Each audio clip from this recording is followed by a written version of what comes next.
wow, so there are things I can now do thanks to my virtual self that I could not have even dreamed of doing before. And so, even though we're still nascent in this virtual human economy, I think it really will become an economy at large and something that will affect all of us. Natalie Monbiot, who has 6 virtual human twins of herself, is an emerging technology strategist and pioneer in virtual human and AI video technology. As a founding team member and head of strategy at Hour One, she has helped to create the category from the ground up, from the vision to ethics to commercialization. A leading voice in the industry, she has made the case for the virtual human economy in which real people profit from putting their virtual selves to work. Recently, she's worked with Reid Hoffman to bring his AI virtual human twin to life. As a trusted futurist, Natalie excels at creating emerging technology roadmaps for companies like Samsung and holds a strong track record in transformative brand strategies and growth for brands like BMW, Coca-Cola, and Spotify. She's received award recognition for her work, including from Fast Company, Next Big Things in Tech, and the Cannes Lions Gold. She's also an active collaborator and advisor to startups, agency boards, and media publishers, in addition to being a frequent keynote speaker and contributor to publications like the Wall Street Journal and The Information. Natalie and I's paths first crossed at last year's South by Southwest as we were in the same session together. I couldn't be more excited to have her on the show ahead of South by Southwest this year, where she'll be on stage with John Gaunt, another Creativity Squared guest, for a fireside chat titled The Future: Stories in a Changing World. In today's episode, discover the current landscape of the virtual human economy and what lies ahead, including connecting virtual twins to their human counterparts' own augmented intelligence and instances when people prefer interacting with virtual humans over real ones.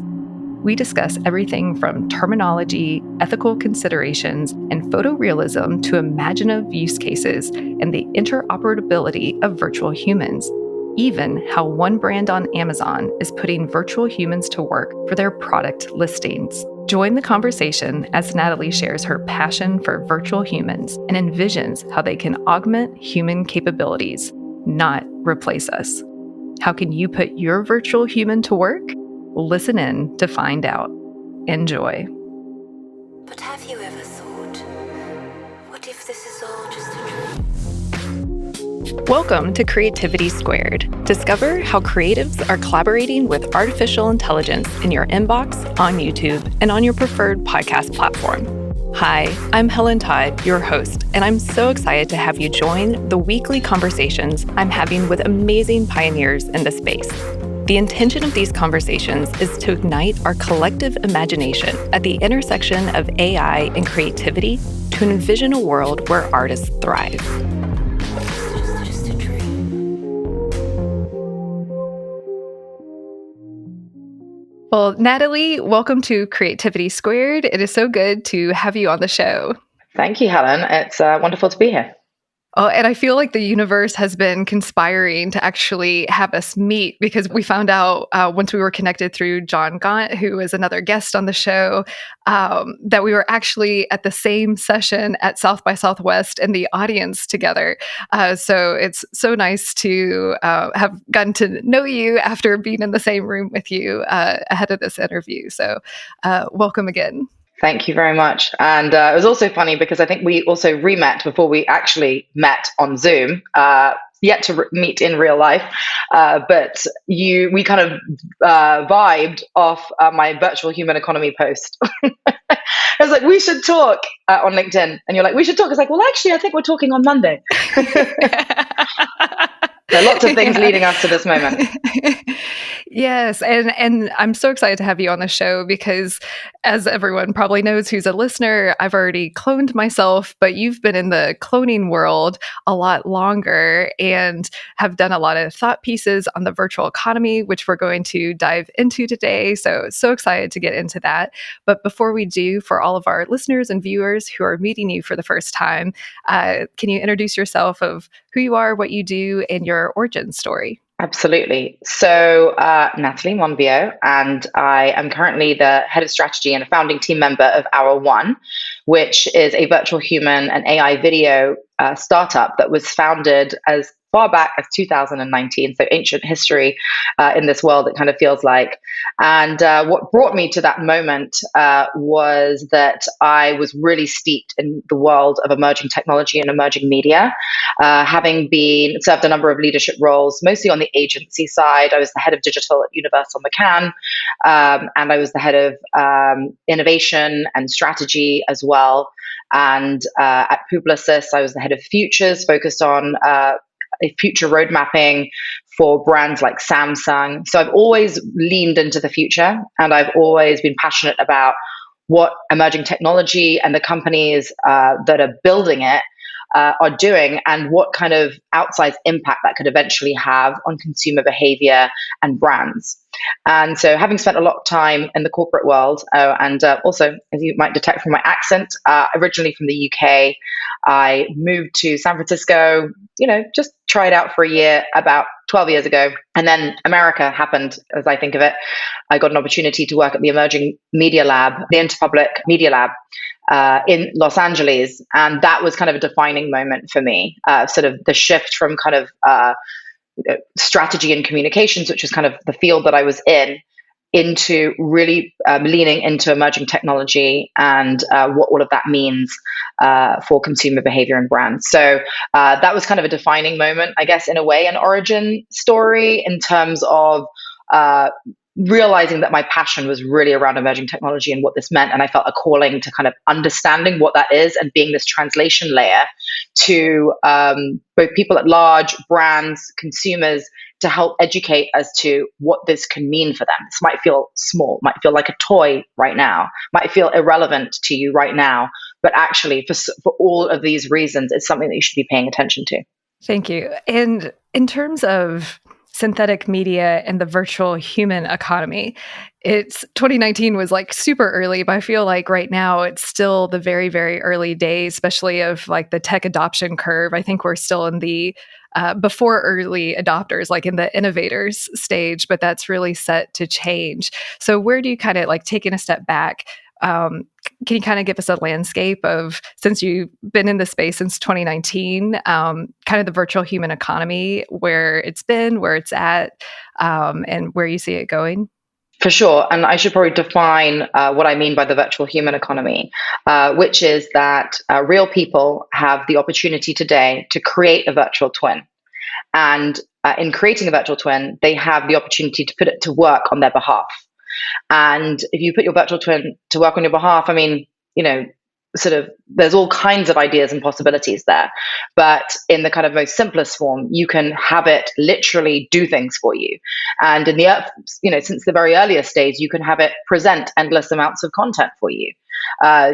So what enables you to do is create content without having to sit in front of a camera.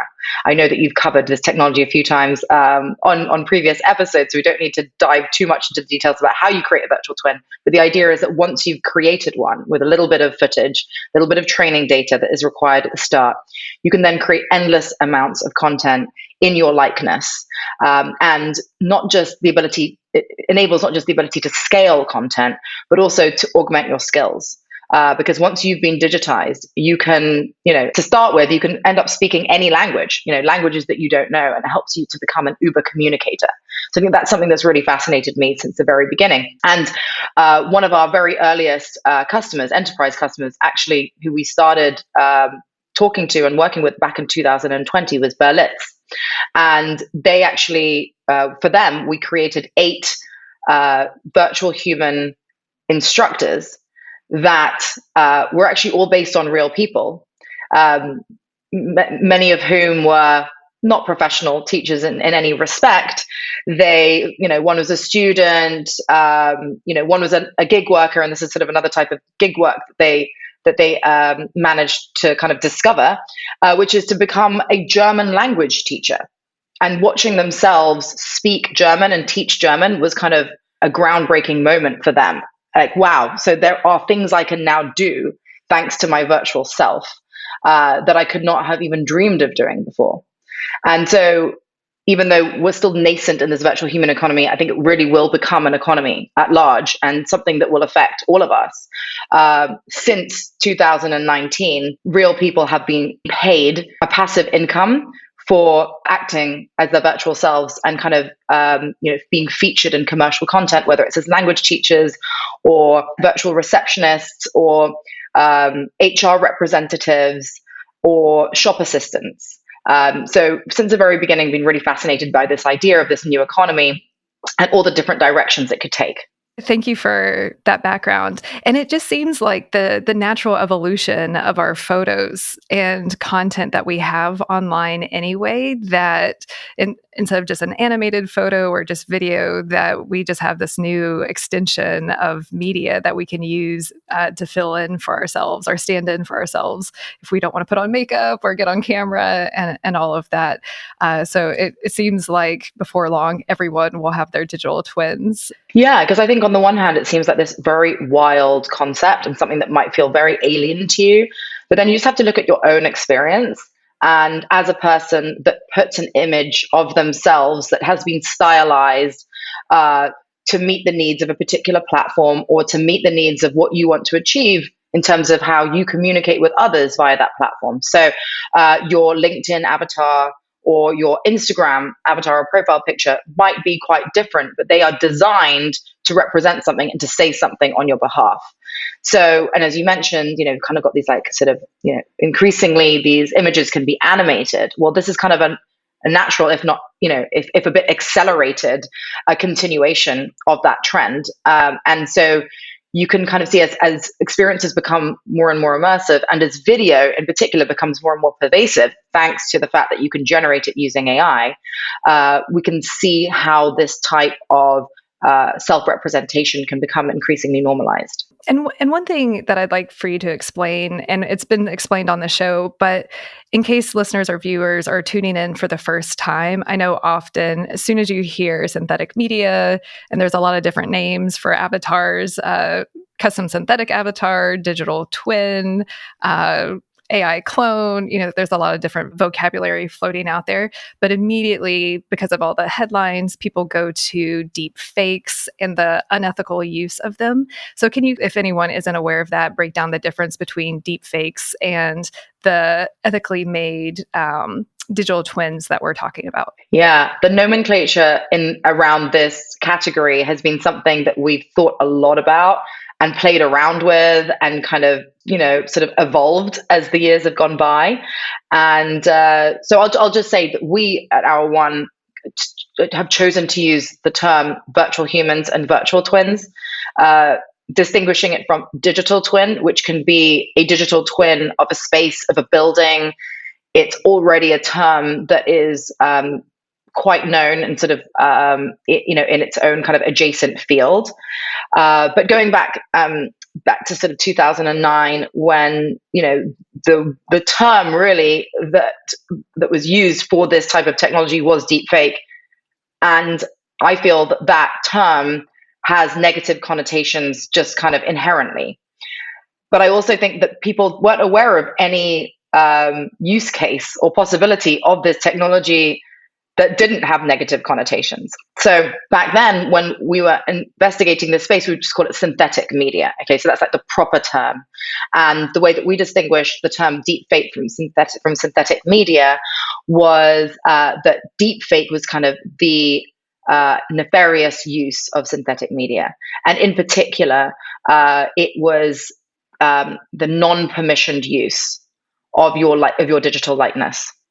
So, and also it had an intent of trying to deceive, right? So deep fakes, as we had defined it then, and I still think that this is, a viable working definition, is non-permissioned use of the technology that is designed to mislead. And I think there's only one area in which designed to mislead isn't a bad thing, and that is around satire.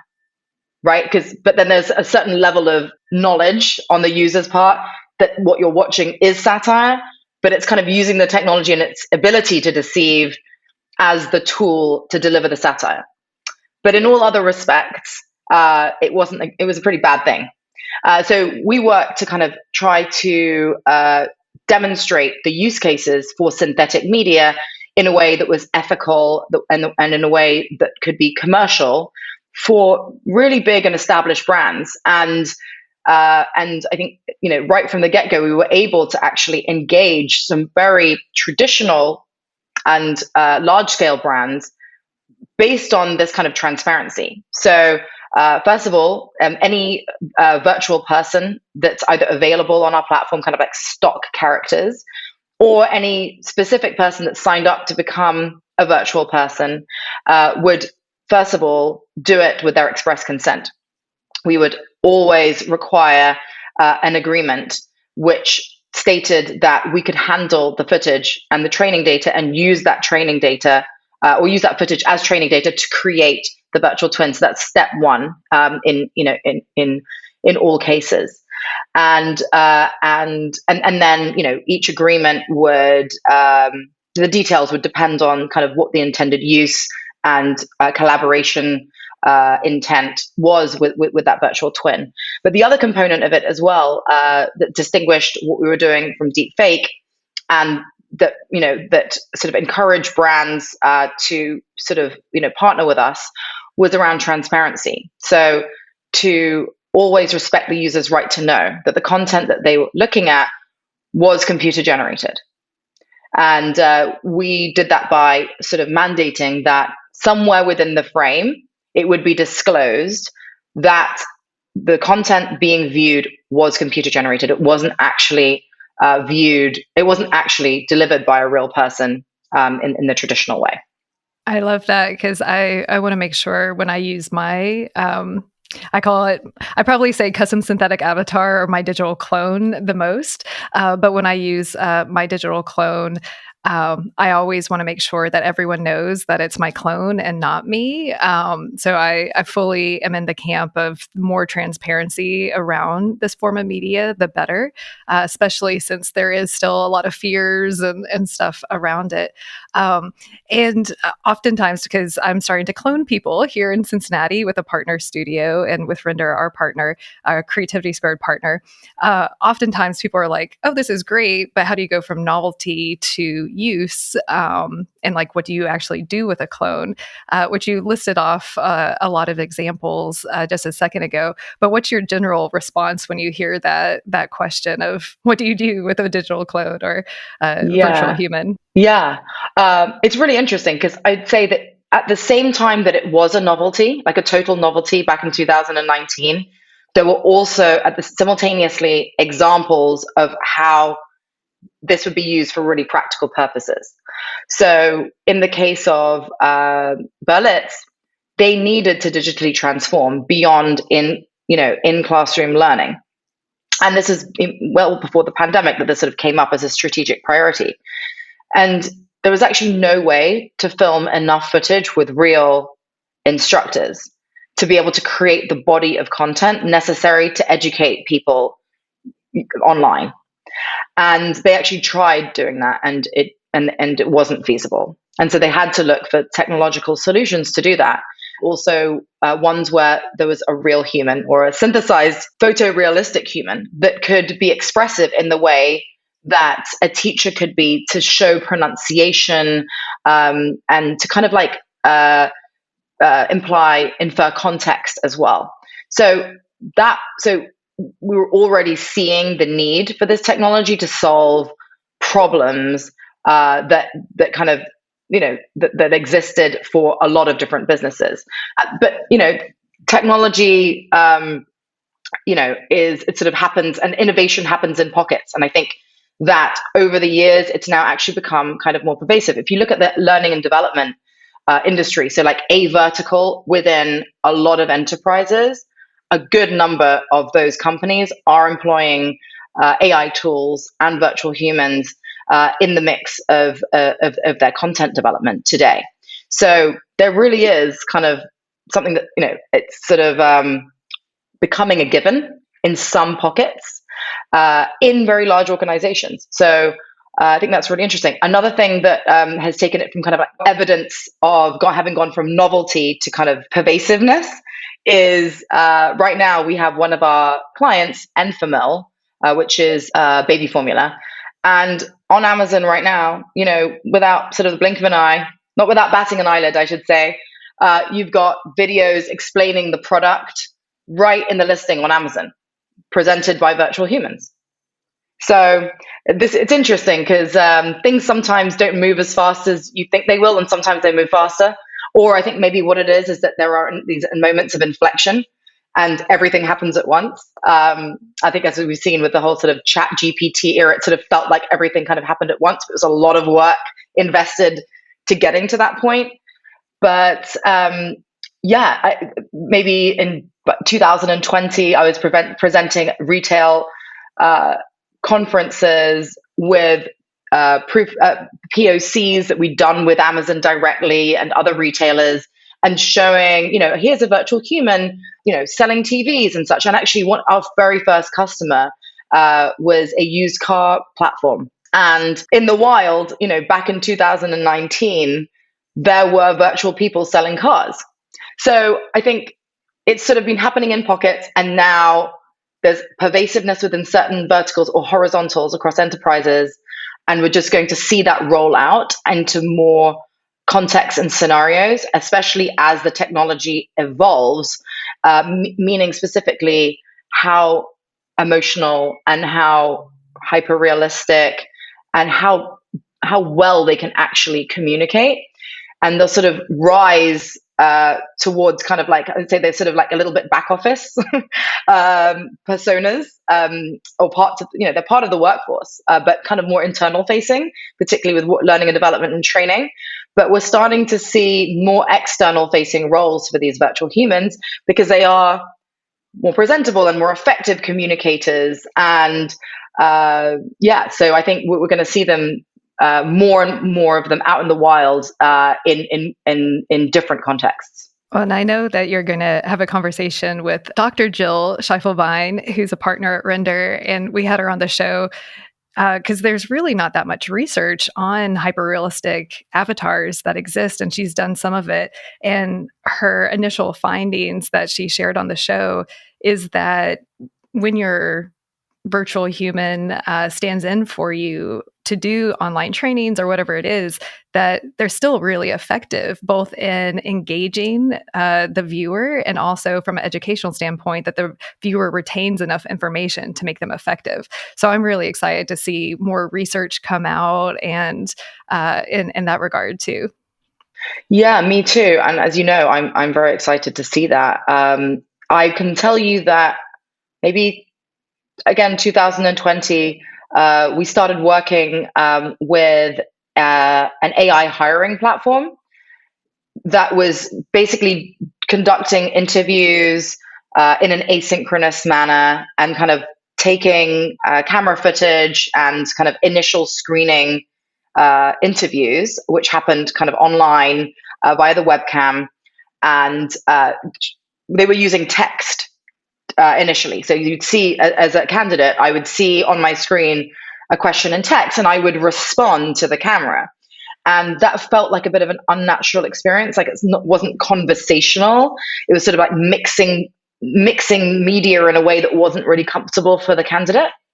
And so we did a test where HR representatives were on the other end. Okay. So it's like a live person. And then we also introduced kind of an AI HR representative that disclosed that they were an AI, and then they actually tested this using real candidates for jobs at that company, and the findings were really interesting because people liked, similar to Dr. Jill's findings, people they preferred and felt most comfortable with the AI avatar as the interviewer because first of all, it was better than text, which was weird and awkward and really unpersonable, and also reflects badly on the company that is actually conducting these interviews. It doesn't say anything great about their culture that they would kind of be so cold like that.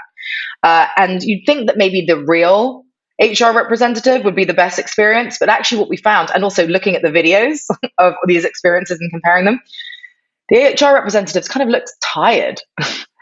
they look really tired. They have to do, having to go through all of these screenings is really exhausting and not the best use of a human being's time necessarily at that first juncture. So it was really eye-opening to be like, oh, wait a minute, like, an AI avatar that can be constantly smiley and on brand and welcoming, and the user knows that it's this kind of canned experience or this pre-recorded experience anyway. So it was obvious that it wasn't a live conversation. I should just clarify that with the real HR representatives, it was videos of them asking the questions. And so when it was videos of them asking questions versus a video, generated with an AI avatar, which was perfect lighting, just had the right vibe and everything, that is what the candidates felt most comfortable with. And that actually doesn't surprise me at all in terms of, and I think we discussed this at some point, that as an interviewee, you're also like looking for facial signals of the person that's conducting the interview that could be distracting or, take you out of answering the question. So I could totally see people more comfortable with an avatar, and especially in that context, than with a human interaction, just because there's so much psychology that happens between or in interviews themselves. So that's really interesting. And just sort of outside of the AI avatar space, but kind of just sort of looking at kind of common truths from other areas of technology and human computer interaction. If you look at how honest people feel that they can be when they're not talking to a human, or feel like a human isn't in the loop or isn't reading what they're saying or asking. If you look at Google search, or just search in general, people are not afraid to search for what they really mean and what they really need. And I think there's some level of comfort in talking to computers about certain topics that might feel sensitive, or where you feel like you might be being judged by a real human being. I think the history of algorithms goes back to a story. I think it was a psychologist, I forget the psychologist's name, but the computer was Eliza. And all it did was repeat back whatever was texted back to the viewer, mirroring the viewer. So, and the psychologist let his secretary start using it. And so if you type something like, "Oh, I'm having a bad day," the computer would just write back, "Oh, sorry, you're having a bad day." And like within just a few minutes, the secretary, I know that's an outdated term now, asked the psychologist to like leave because she wanted the personal time with the computer. And he was like really taken aback about the power of just having, even digitally, you mirrored back to you. And then, the rise of being heard. Yes, all algorithms, mirroring back what we want. Maybe it's not about being heard, it's just the mirroring. Maybe that's what that brings. Yeah. Just the feeling of being heard will do. We are funny creatures. Well, one thing that you had mentioned is specifically the commercialization of these virtual humans. And I know you've spent a lot of time kind of on the maybe legalese side of things, of like, what does it mean to own your virtual likeness? So I was wondering if you could kind of walk viewers and listeners kind of through that framework, because it sounded like you've kind of put together your own framework. Yeah. So since the very beginning, we were sort of thoughtful about, well, how can we, first of all, create and put these virtual twins to use? And we made a conscious choice to have these virtual people based on real people, because we thought that was a really exciting opportunity for real people to kind of play a role in this kind of more AI, sort of in this AI infused future. So what if you could, how could you allow people to play a role in that future with their extended selves? So we were thoughtful about, first of all, it should always be done with consent. And so that's part of the legalese and involved is to get someone's permission, first of all, to take the footage, use it as training data to create their virtual twin, and then also to put other legal parameters around that relationship and use of that virtual twin. So for the maybe 300 plus stock characters that have graced Our One's platform and have been available for work to Our One's customers, the standard contract that we have with them is that they consent to being used in Our One's content or content via our customers, and sets parameters around the kind of content that they won't show up in. So for Our One, that's no illegal content, obviously, no content of sexual nature, no political content, that sort of thing. So that's our kind of the agreement, is that you won't be seen in that type of content. And also the types of customers that we have tend to be using the platform for a lot of kind of like information-led training, learning type of content. And as part of that agreement as well, these the real people behind the virtual twins would get paid based on how much their virtual twin was used in these commercial videos. So, and we're not talking a lot of money here. We're talking, in the hundreds or thousands, low thousands. But again, we are at the beginning of this virtual human economy, where even the fact of it happening is just really interesting, and the fact that people are engaging in this way, and this kind of marketplace kind of exists and does serve all parties. So those are the components that kind of go into it. You can also have your virtual twin for your own personal use. And if that's the case, then that will be a part of your agreement. So it could be, for example, Helen, your virtual twin is only available to you, or it could be available to you and some colleagues as well. So that it's up to you to decide who has those permissions.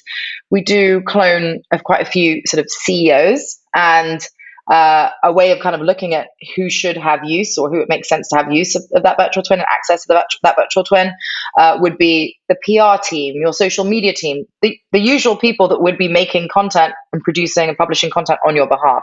This is kind of an extension or a new way to publish content on your behalf. Yeah, and I guess just one question out of curiosity, is your stock avatars based on real humans, or are all those AI created just based on general faces, training data? No, they're all, there's a real person behind every single one of our avatars. Yeah, we made that choice to kind of try and keep real humans in the equation, and benefit from some of the upside of this new economy and this new kind of AI-driven world. Very cool. So it's just kind of like the new stock photography to a certain extent, at least from the photographer standpoint of passive income on the royalties or something, as just a mental reference point. Yeah, that's a good analogy. Yeah.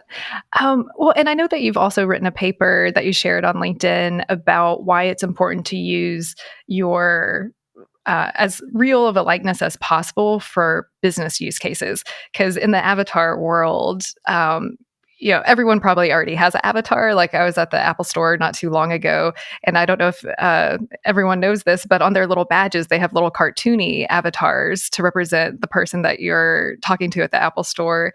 But whether it's Apple, Meta, Snap, we all have these, or like gaming environments, we all have these cartoony or game-like, but it really depends on the context. So I want you to kind of expand on that and what's the importance of hyper-realistic or photorealistic avatars. Yeah, so there's a lot there that I'd love to touch on. The first thing would be kind of just around nomenclature again. So avatar is just the easiest term that means the most to most people. Like everyone kind of knows the term avatar. So that's why the term avatar is just like a good catch-all in general, especially for people who are completely new to this idea of virtual twins.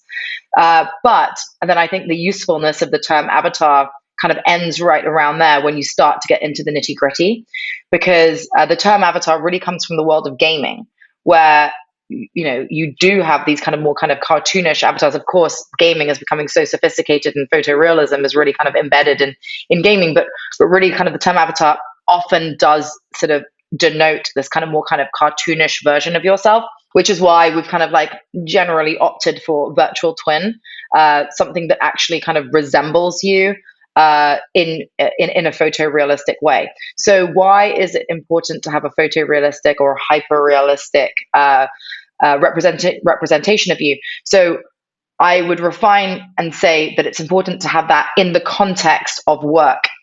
So the type of virtual representation of you should fit the context in which you hope for this avatar, this virtual twin to represent you. So, for example, if it is in a cartoonish world, if it's in a kind of an immersive world, you want it to look maybe fantastical, and you want it to be, you want to kind of play to the properties of that world. And if it is about fantasy, you want to be fantastical. However, if we're talking about your kind of white collar working virtual twin and that context of your life, if that's your world, and you're on LinkedIn and you have a presence on LinkedIn, you want to look like you. I think there's just first of all like a real like trust aspect to that. You expect to, yes, do a lot of Zoom calls, and you want people to kind of know that that's the same person. Some consistency. You might even meet in real life. Who knows? One day. And also to carry through that consistency. But also on a kind of more practical basis was that on LinkedIn, you're actually not allowed to have a cartoonish avatar. They kind of cracked down on that in the Yuga Labs days when people were putting their Yuga Labs avatars on LinkedIn. So actually, there's a lot of reasons why you'd want to use your photorealistic avatar. And like, let's be honest, you don't necessarily need to put exactly what you look like online. At this point, we're all too savvy. We've got, our Zoom filters preset, our kind of a slightly enhanced professional looking you, an image that can be attributed to you, the real you. Oh, my professional photo was done with a professional photographer, professional makeup artist, and hairstylist. So it's like, it's me, but it's like very enhanced version. Totally. And your virtual twin is absolutely an extension of that you, because if you do a shoot, when you do your original capture, which by the way is often conducted in a green screen studio, you have your hair and makeup done. You're wearing something that you feel great in. So it's the perfect kind of extension of of having a professional headshot done. In fact, I can see a near future in which headshot studios and photographers add on, a virtual twin shoot to that session. While you've got your hair and makeup done so nicely. And given that actually your virtual twin is an extension of your headshot, it is an animated version of your headshot that you can kind of, you can have represent you in augmented ways. It really does make sense to sort of think about the two as kind of, in a similar realm. The one thing I did request after I had my virtual twin made, I thought my cheeks looked a little chubbier than normal. And I was like, can you just thin those? And they're like, nope, once the footage is done, it's done. Whereas with my photo, I had a retoucher touch it. So I think that will eventually come with all the tech, but at least in the production that we do for clones, it's like you have to, whatever the video captures, you've got to look your best for that. And there's not any retouching or airbrushing afterwards. Yeah, it's kind of an interesting one because there isn't necessarily specific manual retouching, but we've gone through various iterations of our algorithm and played around with it because it's like, we've just explored why having a virtual twin that looks like you is important when, in the context of work. But at the same time, we do want to look like, improved versions of ourselves and glossier versions of ourselves. And, we're kind of competing against all the glossy images of people online. So we have kind of played around with our algorithm a little bit. And at one point, it did enhance you, made you look a little slimmer. Your teeth definitely looked a little better. And actually, that was my last avatar. That was the one before the one that I just had captured, which looks like me more, which is fine. But still, there's still, it's the great lighting and all of that, that, as you say, at the moment of the shoot is really important. And so how many avatars do you actually have, and how do you use yours?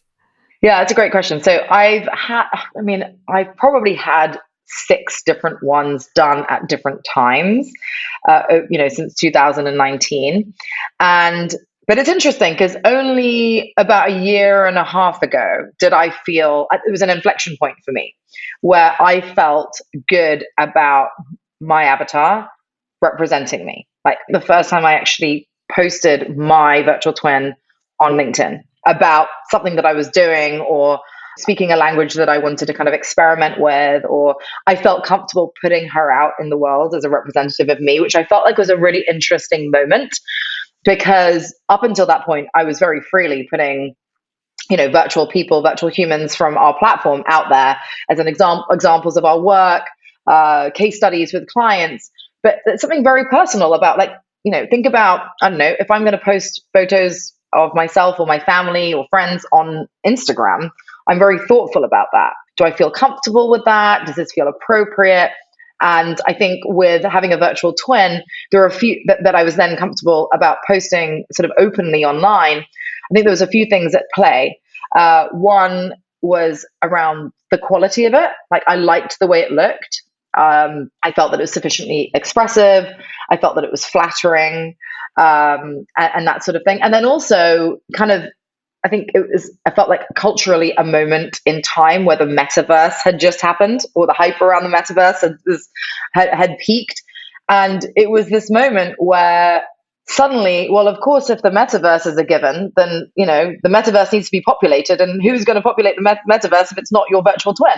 And so there was this real kind of like moment where suddenly virtual people and virtual worlds was, just kind of like normalized, where I kind of felt like this is the moment where my virtual twin can kind of be out there on my behalf and present content for me.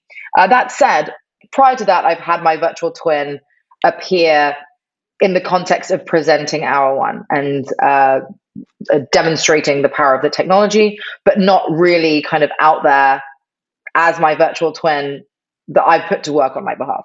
Since you mentioned metaverse, it's definitely come up many times on the show because I kind of had written it off, but so many guests over different episodes have really just impressed on me that it's really inevitable. And I know when we were talking earlier, the dream for our virtual humans will be interoperability, especially once we get more into spending more time in immersive worlds.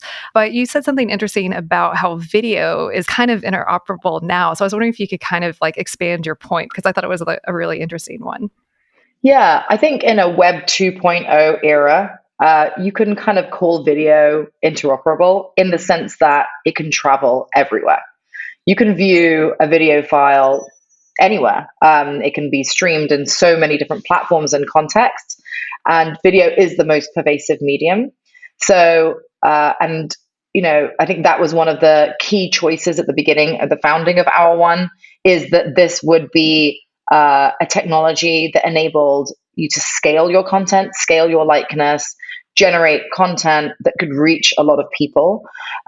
So in that sense, I think that it's kind of a Web 0.2 version of interoperability. But yes, I think Web 3.0, there will be kind of a truer definition of an interoperable virtual twin or avatar that you can truly own, and that doesn't need to be attached to the servers of the companies that actually own the technology. You've definitely made me think differently about video after that conversation. So I really appreciate that perspective. Well, I guess another question too, that I know is important for both of us is, using these tools, synthetic avatars, to augment humans and not replace them. So I was wondering if you could kind of expand on your thoughts and Hour One's position around the idea of augmentation over replacement.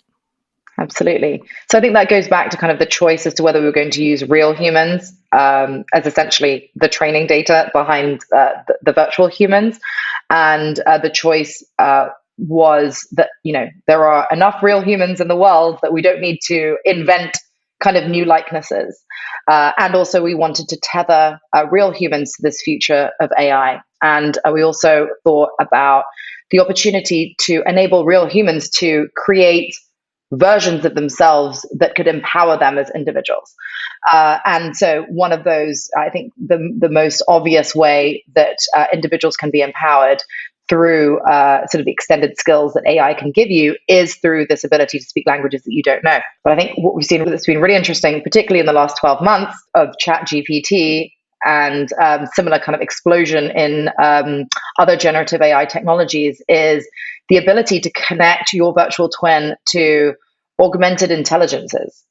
So that could be your total body of work that you can now plug into your virtual twin and have somebody, engage with your virtual twin and to kind of get the fullest spectrum of your body of work that you have, achieved over your lifetime. When we're having a conversation like this, we're sort of depending on recency of memory and experience.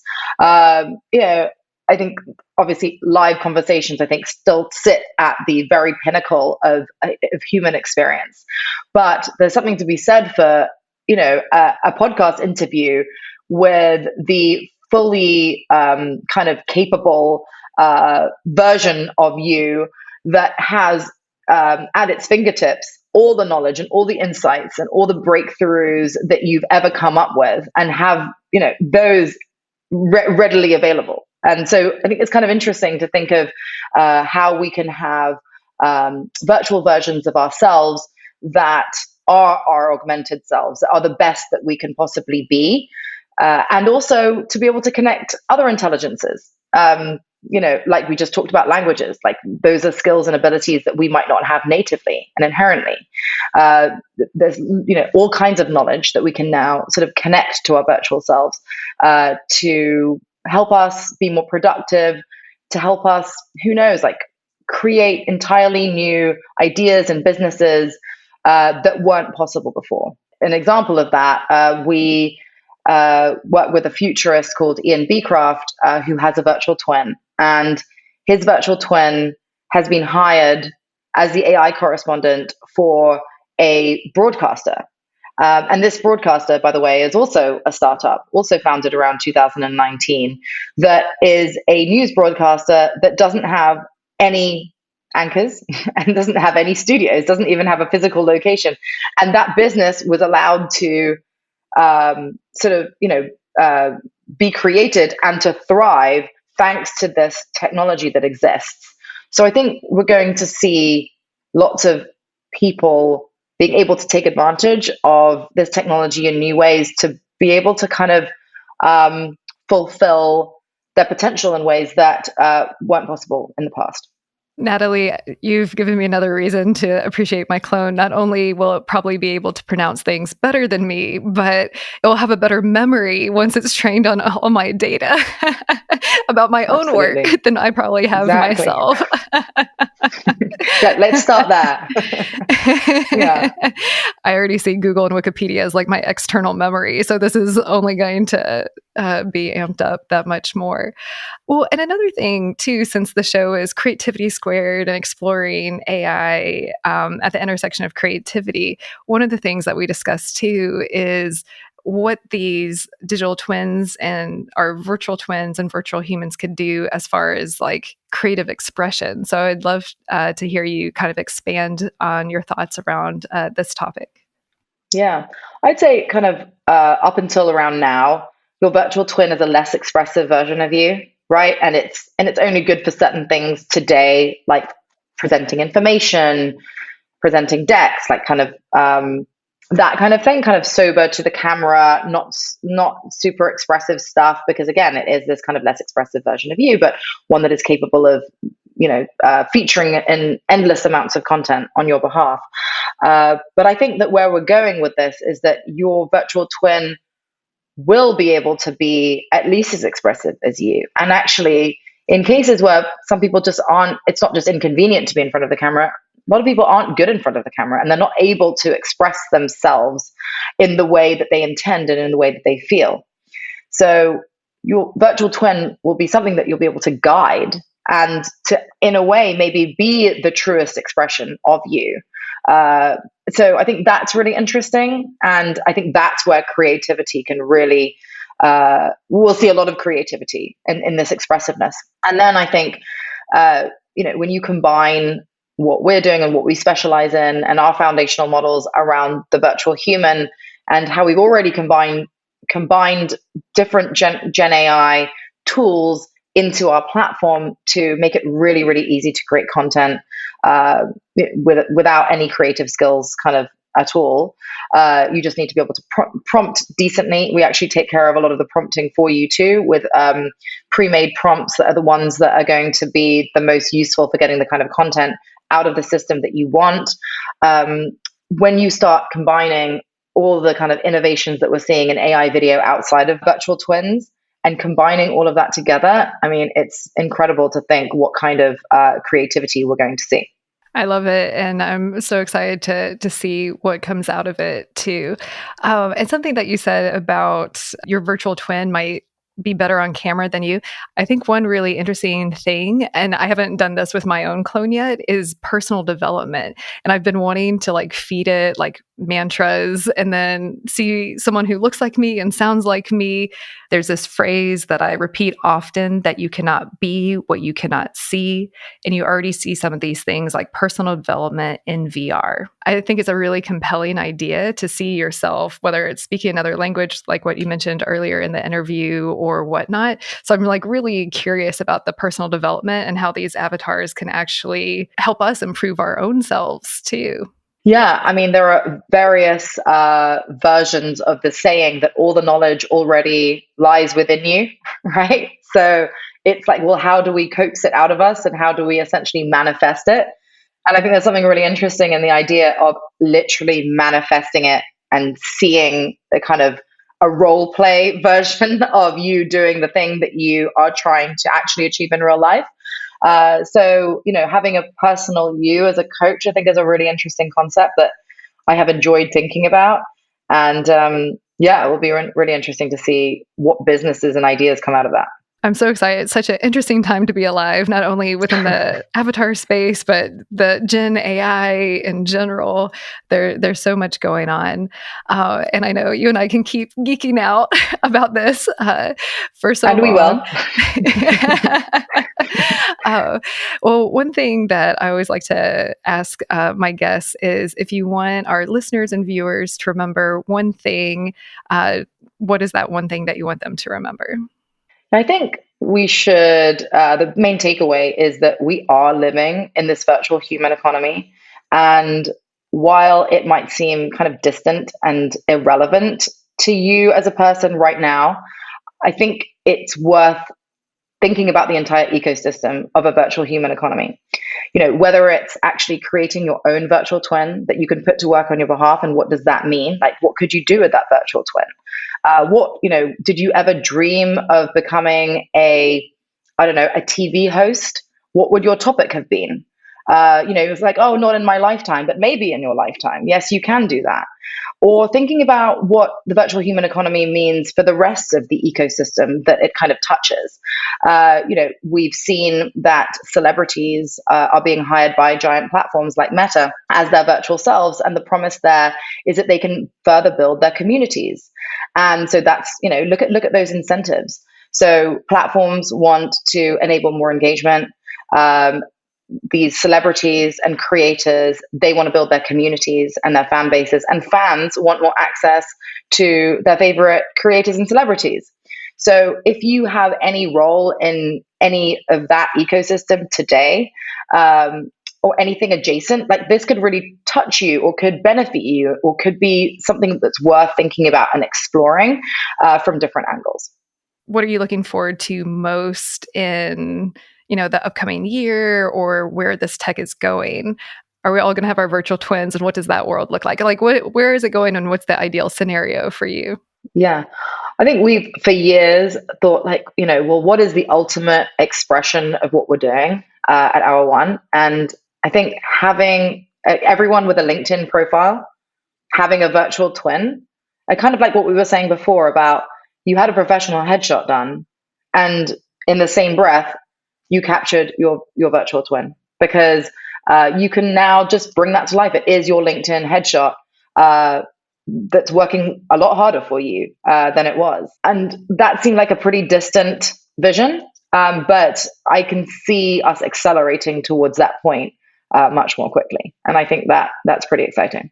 Well, I couldn't agree with you more. And I think that if any photographers who do portrait studios are listening, that they should take note, because it's definitely a future that is here and is coming. I would actually just say, for example, if you are a photographer that takes headshots, then, just a practical extension of what you're doing based on this virtual human economy trend would just be to kind of partner with a company that enables this. It seems like a very simple kind of extension of what you're already doing. Natalie, I know that we can keep geeking out forever about clones and the virtual human economy, but it has been so wonderful having you on this show today. So thank you so much for all of your time and insights and perspective. Helen, this has been really fun. Thank you so much for having me on the show.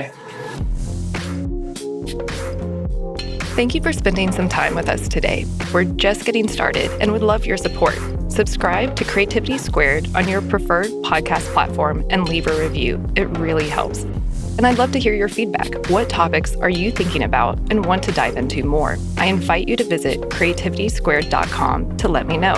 And while you're there, be sure to sign up for our free weekly newsletter so you can easily stay on top of all the latest news at the intersection of AI and creativity. Because it's so important to support artists, 10% of all revenue Creativity Squared generates will go to ArtsWave, a nationally recognized nonprofit that supports over 100 arts organizations. Become a premium newsletter subscriber or leave a tip on the website to support this project and ArtsWave. And premium newsletter subscribers will receive NFTs of episode cover art and more extras to say thank you for helping bring my dream to life. And a big, big thank you to everyone who's offered their time, energy, and encouragement and support so far. I really appreciate it from the bottom of my heart. This show is produced and made possible by the team at Play Audio Agency. Until next week, keep creating.